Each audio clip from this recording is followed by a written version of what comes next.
Hello, this is Tim Hellman. This is Gabe, and it's fucking cold. And this is Movie Talk. Today we're going to review the movie The Act of Killing. The Act of Killing is a critically acclaimed documentary about retired death squad leaders in Indonesia who were asked by the filmmakers to reenact the mass killings of their past, primarily 1965 to 1966, in whatever genre styles they wanted. It focuses on Anwar Congo and Herman Koto. Anwar was one of the first death squad leaders in Indonesia in 1965, and also a founding father of Pemuda Pancasila, a right-wing paramilitary organization which the death squads evolved into. They're still in power today, and Herman was one of their leaders. These men helped kill over 1 million people, and Anwar is said to be personally responsible for about 1,000 of them. Many executioners and paramilitary leaders also extorted people and continue to do so, rigged elections, raped villagers, and are responsible for many other atrocities against humanity. Anwar appears to be a very nice and peaceful old man now, but we learn how terrifying he could be through the horrifying stories he tells. He's also haunted by memories of his past. It was directed by Joshua Oppenheimer and co-directed by Christine Sin, as well as an anonymous Indonesian filmmaker. It was nominated for an Academy Award for Best Documentary Feature, and right now it's ranked as the 5th best reviewed movie of 2013 according to MovieCityNews.com. What do you think of the movie? It's very interesting. It was almost surreal. It was definitely the strangest documentary I've ever seen. Oh yeah. Not necessarily the strangest subject, but the strangest presentation. Yeah. The way they're depicting it shows their mental state about the subject, kind of.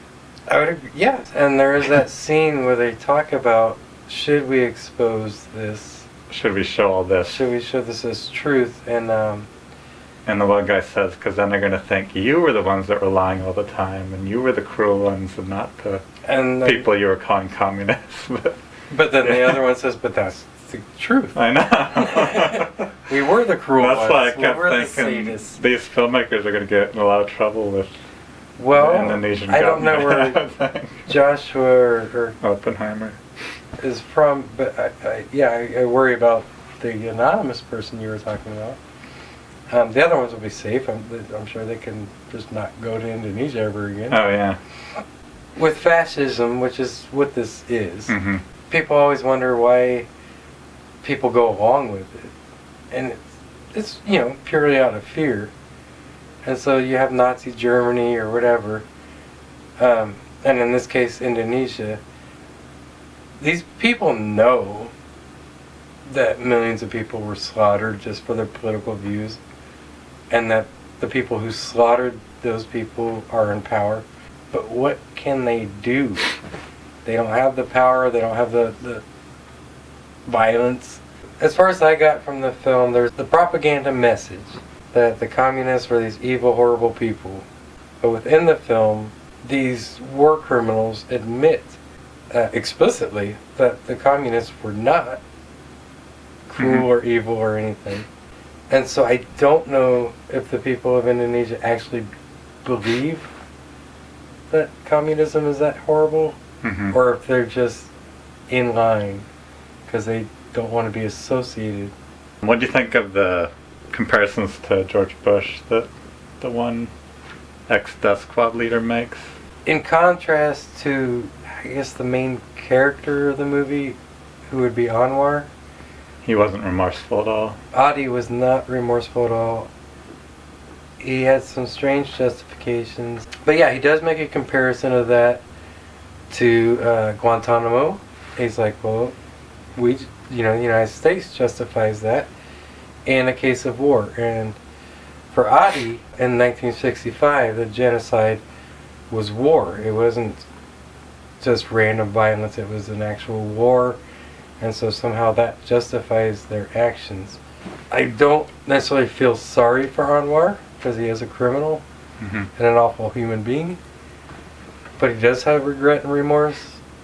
Adi does not. And I don't think he ever will. Everybody told a story very well. Whether it was some atrocious mass murder or some kid on the street, anybody in this documentary that told a story, told it dramatically, and they acted it out. they would even kind of start to sing a little bit. Mm-hmm. I don't know if you noticed that. Like Anwar would like be telling a story, and then he'd just kind of start. There'd be like this melodic thing going on. Still, We should probably get to the whole gangster thing because that was the main theme. They call themselves gangsters. They call themselves gangsters. The people of Indonesia call them gangsters. And Even the Pancasila calls themselves gangsters. But what they thought it meant free men. well, they Is their translation? they define it as free men. And so looking that up, culturally there, they've called it in Indonesian. It's preman, Preman, and it's kind of a pidgin English, or not English, pidgin Dutch version of Riesman. And it comes from the days of trade with the Dutch East India Company. And there were these certain people, either you were contracted with Dutch East India and you're selling tea and opium or whatever, or there was this kind of black market. And those at the time were called the Vriesman or Preman or Freeman. And then, so that got this kind of a luster of honor, like a cowboy in the United States, basically. And so they still refer to that now as like an honorable term. And so we think a gangster is mobster. They think a gangster is freeman. The thing I found most fascinating was the humanity it did show sometimes, especially in Anwar. And these people you think are these horrible, horrible people. Well, they obviously are, but how they can be so normal at times. Seem compassionate and rational thinking. But I think it does humanize these people, which is actually a good thing. I don't know if there is such a thing as an evil person, really, but people can do evil, and that's why I think it's good that it humanizes. Mm-hmm. So what ratings do you give it? As a rating, I would... On a 5-star scale, what rating would you 5? give it? Yeah. I give it 5. Right. I don't know what they could have done better. Yeah, I gave it 5 too, and I think it was a masterpiece in a lot of ways, but it wasn't my favorite film of the year because it wasn't inspiring and it wasn't entertaining or enjoyable, but I did think it was an important film for sure. And one I'll never forget, I don't think, until I start to forget everything. Maybe, Which Anwar is dreaming of. He wants Alzheimer's now.